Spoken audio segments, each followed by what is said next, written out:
Hey y'all, I'm doing another Ninja Creamy video. Such a shocker, right? I'm doing what I call fancy ice cream, which is the gelato. I just followed the recipe that came in the booklet. This recipe is called the vanilla bean gelato.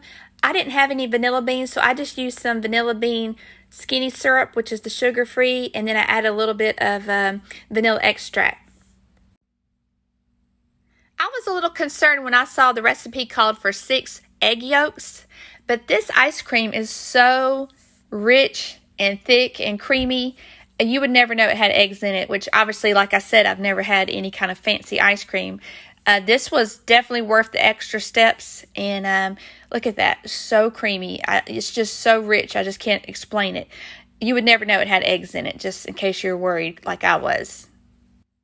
Can't believe I'm going to say it, but this gelato is kind of tied with those Dole Whips that I'm in love with. Give it a try.